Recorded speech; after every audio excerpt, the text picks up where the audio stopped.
Hair fall తో బాధపడుతున్నారా? Be better వారి హెయిర్ గమ్మీస్ వాడండి, జుట్టు రాలడం తగ్గించుకోండి. వివరాలకే డిస్క్రిప్షన్ లింక్ ని క్లిక్ చేయండి. ఒక్క మాట అడుగుతున్నా మిమ్మల్ని, మీ ద్వారా ప్రజలకు అడుగుతున్నా, మహిళలు లిక్కర్ వ్యాపారం చేయొచ్చా అండి? చేయొచ్చా చెప్పండి. అక్రమం జరిగిందా లేదా పక్కకు పెట్టు. ఒక మహిళగా మీకు దూబగుంట ఉద్యమం ఎక్కడ పుట్టిందండి? నెల్లూరులో దూబగుంట అనేటువంటి గ్రామం నుంచి వెళ్ళి, ఆ పేరేమో ఉన్నది, రోషమ్మ. ఈ బెల్ట్ షాపులు, ఈ బ్రాండ్ షాపులు మా కుటుంబాలను కూల్చేస్తున్నాయి, మహిళలకు కంటి మీద కొనుక్కు లేకుండా చేస్తున్నాయి. తాగి ఇంటికి వచ్చిన భర్త ఒక్కొక్కసారి రాక్షసంగా ప్రవర్తిస్తూ ఉన్నారు. పిల్లలను చూడకుండా కూడా అనేక రకాల వినకూడని పనులు చేస్తూ ఉన్నారు. అందుకనే ఈ సారా కనుక ఇట్లే కొనసాగితే, ఈ బ్రాండ్ షాపుల వ్యవస్థ ఇట్లే కొనసాగితే కొంపలు కొల్లేరైపోతాయని చెప్పి దూబగుంటలో ఉద్యమం రోషమ్మ గారి నాయకత్వం కొనసాగింది. కొద్ది రోజుల పాటు ఆ మద్య నిషేధం జరిగింది, మీకు తెలుసు. ఇప్పటి కూడా ఆబ్కారీ శాఖ మద్య నిషేధ శాఖనే ఉంటుంది.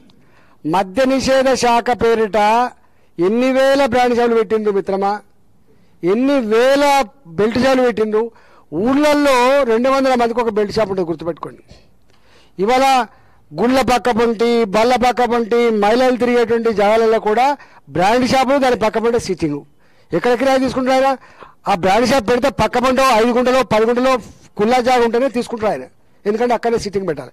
అక్కడనే తాగిపిస్తాడు, బయటికి రాగానే మళ్ళీ ఫైన్ ఎత్తాడు అక్కడ పోలీసు ఆయన. తాగిపిస్తాడు కేసీఆరే, తాగిపించి ఫైన్ వేసేది కూడా కేసీఆర్ పోలీసులతో.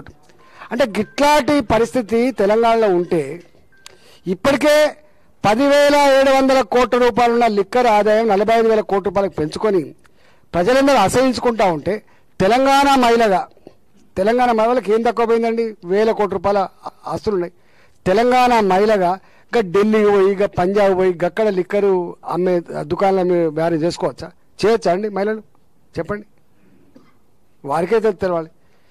నేను అక్రమాలు జరిగిందనేది ఆ ఈడీ కెరక, ఆ సిబిఐ కెరక నాకేం తెలియదు. కానీ ఒకవేళ కనుక ముఖ్యమంత్రి గారు ఏమన్నారు అసెంబ్లీలో నిండు సభలో, నా కూతురైనా నా కొడుకైనా క్షమించే ప్రసక్తి లేదని చెప్పిండు.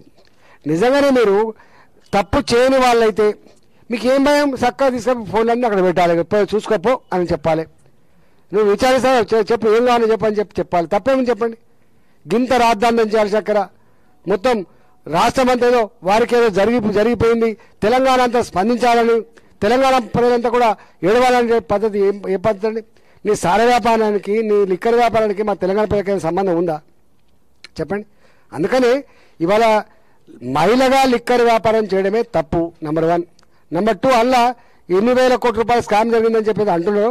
అదంతా సిబిఐ కావచ్చు, ఈడీ కావచ్చు, వాళ్ళు నిగ్గుదలుస్తారు. తప్పకుండా వాళ్ళు నిజంగానే నిర్దోషులు అయితే నిర్దోషులతో బయటకు వస్తారు. అక్రమంగా కేసులు పెట్టే వాళ్ళు ఖతమైపోతారు. తప్పు చేస్తే పనిష్మెంట్ ఉంటుంది. ఎవ్వరూ చట్టానికి అతీతం కాదు. ప్రధానమంత్రి ఇందిరాగాంధీ లాంటి వాళ్ళు కూడా జైలుకు పోయిన విషయం మనం మర్చిపోవద్దు.